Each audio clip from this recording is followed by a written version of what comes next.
नमस्कार साथियों, स्वागत है आप सभी का आपके अपने YouTube चैनल उदय एजुकेशन में। साथियों, आज के इस वीडियो में मैं लेके आया हूँ प्रीवियस टेस्ट एग्ज़ाम 2020 और पीटीटी एग्ज़ाम 2020 के लिए राजस्थान सामान्य ज्ञान का मॉडल पेपर भाग संख्या 50। यानी आज हमारा अर्धशतक पूरा हो रहा है, यानी 50वां आज हम मॉडल पेपर लेकर आए हैं। दोस्तों, आज के इस वीडियो में रहेंगे राजस्थान सामान्य ज्ञान के 30 अति महत्वपूर्ण प्रश्न। दोस्तों, आपके एग्ज़ाम की दृष्टि से काफ़ी इंपॉर्टेंट रहने वाले हैं, तो आप सभी से निवेदन रहेगा इस वीडियो को आप अंत तक ज़रूर देखिएगा। साथियों, मैं वीडियो की शुरुआत करूं उससे पहले आप सभी से निवेदन रहेगा इस वीडियो को आप ज़्यादा से ज़्यादा शेयर करेंगे, क्योंकि आज 50वां मॉडल पेपर है। और साथ ही आप वीडियो को लाइक भी करेंगे, यानी कम से कम आपको 100 लाइक करने हैं। 30 प्रश्न रहेंगे और वीडियो के एंड में आपसे भी एक प्रश्न पूछा जाएगा। चलिए, आज का पहला प्रश्न देखेंगे। पूर्ण सिलेबस पर आधारित ये मॉडल पेपर रहने वाला है। सोखेलाव महल और बुरे खां की मीनार किस दुर्ग में स्थित हैं? काफ़ी इंपॉर्टेंट प्रश्न है दोस्तों, फटाफट बताइएगा। सोखेलाव का महल और साथ ही बुरे खां की मीनार, दोस्तों ये मेहरानगढ़ दुर्ग में है। और मेहरानगढ़ दुर्ग है दोस्तों, ये जोधपुर ज़िले में स्थित है, यानी जोधपुर में स्थित है। और दोस्तों इस किले का निर्माण है राव जोधा ने करवाया था। अगला प्रश्न देखेंगे। निम्न में से कौन सा नृत्य है वो शेखावाटी क्षेत्र का नहीं है? यानी 3 नृत्य हैं दोस्तों शेखावाटी के हैं, लेकिन एक है वो नहीं है। बताइएगा आप सभी। दोस्तों ये तीनों के तीनों हैं, ये शेखावाटी के हैं, तो इनमें से कोई नहीं, यानी ऑप्शन 4 रहेगा करेक्ट आंसर। बिल्कुल कंफ्यूज कर देने वाला प्रश्न था।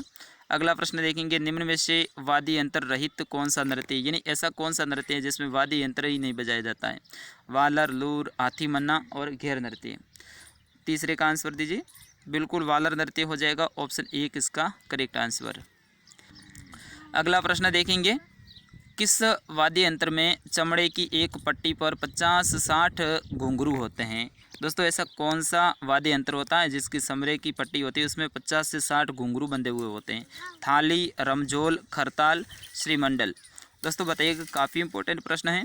तो रमझोल है दोस्तों, इस पर होते हैं 50 से 60 घुंघरू, यानी ऑप्शन 2 रहेगा इसका करेक्ट आंसर। चलिए अगला प्रश्न है। कर्नल टोड ने किन्हें वन पुत्र की संज्ञा दी है? फटाफट बताइएगा इस प्रश्न का आंसर, पांचवे का। बिल्कुल ऑप्शन 1 हो जाएगा, भीलों को है वह वन पुत्र की संज्ञा दी है कर्नल जेम्स टोड ने। अगला प्रश्न काफ़ी इंपॉर्टेंट है कि सवाई जय सिंह एक युग प्रवर्तक शासक थे। निम्न में से कौन सा विकल्प है वो उनसे संबंधित सही नहीं है? बाकी 3 विकल्प है दोस्तों उनसे संबंधित सही है, लेकिन एक है वो नहीं है, वो आपको बताना है। छठे का आंसर, उन्होंने 5 वेधशालाएँ बनाई, बिल्कुल सही है दोस्तों। उन्होंने नक्षत्रों की शुद्ध सारणी जिज मोहम्मद शाही तैयार करवाई, क्या करवाई है दोस्तों? बिल्कुल ये भी सही है। 1727 में जयपुर नगर की स्थापना की, यह भी सही है दोस्तों। लेकिन उन्होंने मुगल बादशाह अकबर की सेवा की, ये गलत है। तो ऑप्शन 4 है इसका सही उत्तर रहेगा। दोस्तों अगला प्रश्न देखेंगे। जूनागढ़ प्रशस्ति बीकानेर के इतिहास से संबंधित हैं, इसके लेखक कौन हैं? जूनागढ़ प्रशस्ति के लेखक कौन है दोस्तों, ये आपको बताना है। बिल्कुल जैता हो जाएगा, ऑप्शन 1। चलिए अगला प्रश्न देखेंगे। मुस्लिम इतिहासकारों ने किस चौहान शासक को राय पिथौरा से संबोधित किया है? राय पिथौरा किसको कहा है, ये आपको बताना है। काफ़ी इंपॉर्टेंट प्रश्न है। तो दोस्तों पृथ्वीराज थर्ड को, यानी पृथ्वीराज तृतीय को कहा है, ऑप्शन 4 रहेगा इसका करेक्ट आंसर। चलिए अगला प्रश्न देखेंगे। रणथंभौर के पतन पर किसने कहा कुफ्र का गढ़ इस्लाम का घर हो गया? दोस्तों काफ़ी इंपॉर्टेंट ये प्रश्न है, किसने कहा था ऐसा?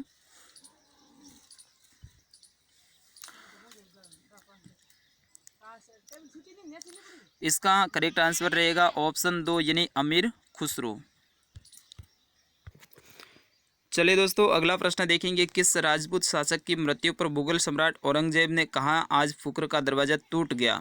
औरंगजेब ने दोस्तों ऐसा किस शासक के लिए कहा था? बताइएगा। 10वें का करेक्ट आंसर रहेगा ऑप्शन 3, यानी जसवंत सिंह। दोस्तों 9वें का आंसर मैंने नहीं बताया तो मैं बता देता हूँ। 9वें का रहेगा अमीर खुसरो, यानी ऑप्शन 2। चलिए 11वां प्रश्न देखेंगे। गंधर्व बाईसी किस कस्बा शासक के दरबार की शोभा बढ़ाते थे? दोस्तों काफ़ी इंपॉर्टेंट प्रश्न है, इनसे संबंधित कई सारे एग्जाम में प्रश्न पूछे जाते हैं। और दोस्तों आप सभी से निवेदन रहेगा, 50वां ये मॉडल पेपर है, तो ज़्यादा से ज़्यादा आप लाइक करेंगे। मैं तो 100 लाइक का टारगेट रख रहा हूँ, लेकिन आपको इससे भी ज़्यादा जाना है। दोस्तों 11वें का करेक्ट आंसर रहेगा ऑप्शन 1, यानी जगत सिंह। चलिए अगला प्रश्न है 1857 की क्रांति के समय सिरोही के पॉलिटिकल एजेंट कौन थे। दोस्तों 1857 की क्रांति से संबंधित पिछले साल भी मैंने वीडियो डाला था, इस साल भी मैं अलग से वीडियो लेके आऊँगा 60-70 प्रश्नों का। तो बताइएगा 12 का बिल्कुल हो गया मैक मोशन यानी ऑप्शन 1। चलिए अगला प्रश्न है बेंगू किसान आंदोलन का नेतृत्व किसने किया था। श्री राम नारायण चौधरी, मोतीलाल तेजावत, गोविंद गुरु, माणिक्यलाल वर्मा। बिल्कुल गोविंद गुरु, ऑप्शन 3 रहेगा इसका करेक्ट आंसर।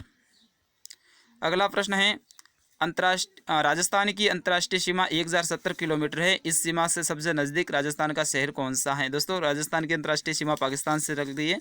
रेड क्लिफ इस रेखा का नाम है और इसकी लंबाई है 1070 किलोमीटर और ये 4 जिलों से लगती हैं। तो सबसे नज़दीक दोस्तों जिला मुख्यालय है वो कौन सा है।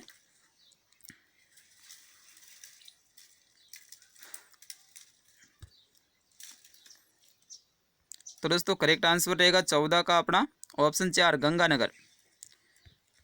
चलिए अगला प्रश्न देखेंगे 1857 की क्रांति के समय राजस्थान में ठिकाना नहीं था, यानी कौन सा ठिकाना राजस्थान में नहीं था। दोस्तों 3 ठिकाने थे उस समय पे और 19 रियासतें थी, एक केंद्र शासित प्रदेश भी था अजमेर मेरवाड़ा।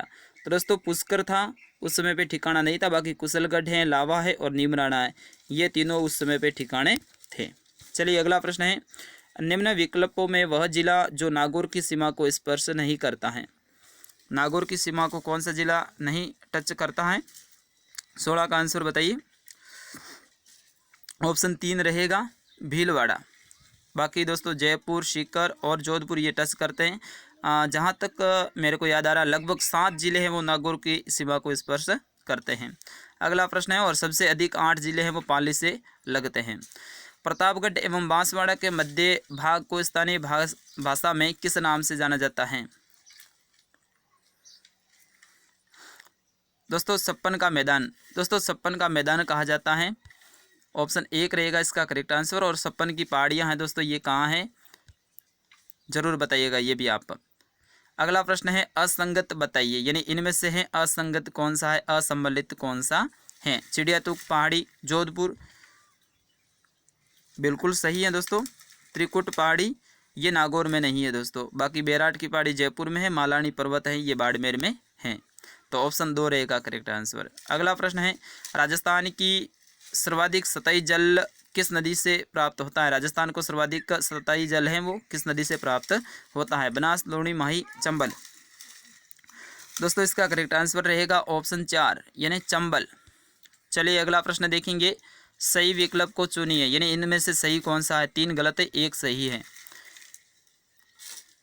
दोस्तों तीनों ही सही हैं बिल्कुल।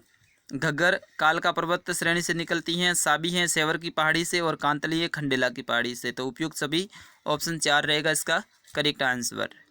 चलिए अगला प्रश्न है अधिकतर खारे पानी की झीलों को राजस्थान की किस दिशा में अवस्थित है, यानी ज़्यादातर जो खारे पानी की झीलें हैं वो राजस्थान के कौन से भाग में स्थित हैं। दोस्तों पश्चिम में स्थित है, क्योंकि पश्चिम है यहाँ पे मरुस्थलीय प्रदेश हैं और यहाँ पे अधिकतर लवणीय जल ही पाया जाता है। अगला प्रश्न है भाखड़ा नांगल परियोजना से लाभान्वित राजस्थान के जिले हैं, यानी कौन कौन से जिले में लाभ होता है भाखड़ा नांगल परियोजना से। बिल्कुल गंगानगर और हनुमानगढ़ राजस्थान के उत्तरी जिले। सबसे उत्तरी गांव भी गंगानगर का ही है दोस्तों, कोणा गांव।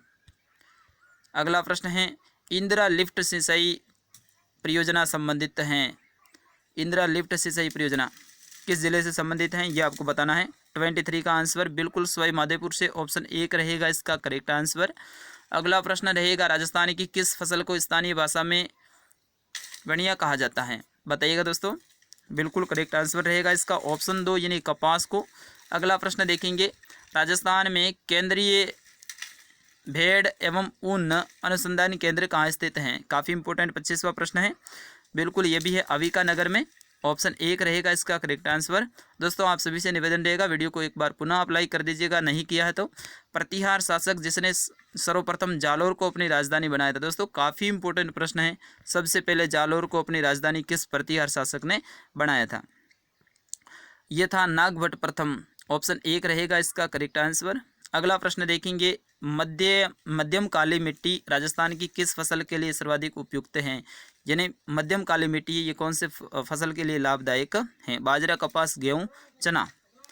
दोस्तों फटाफट आंसर आप देते जाइएगा क्योंकि मैं आपका ज़्यादा समय है वो वेस्ट नहीं करना चाहता हूँ। तो बिल्कुल कपास के लिए नरमा कपास कह सकते हैं, ऑप्शन 2 कपास गंगानगर हनुमानगढ़ यहाँ पे सर्वाधिक होती है। मुरस्थल वनारोपण एवं भू संरक्षण केंद्र राज्य के किस जिले में स्थित हैं? काफ़ी इंपॉर्टेंट प्रश्न है ये भी। ये जोधपुर जिले में है दोस्तों, ऑप्शन 2 रहेगा इसका करेक्ट आंसर, मारवाड़ जोधपुर। अगला प्रश्न है असंगत बताइए, यानी इनमें से हैं वो एक सही नहीं है, बताइएगा। दोस्तों सभी सही हैं। तांबड़ा है ये टोंक से संबंधित हैं, फेल्सपार है ये अजमेर से निकाला जाता है, बेरेलियम है ये उदयपुर से निकाला जाता है। तो उपयुक्त में से एक भी असंगत नहीं, यानी ऑप्शन 4 रहेगा करेक्ट आंसर। चलिए अगला प्रश्न देखेंगे। प्रथम खिलजी सुल्तान जिसने रणथंभौर दुर्ग पर आक्रमण किया था, यानी सबसे पहले खिलजी सुल्तान किसने रणथंभौर पर आक्रमण किया था?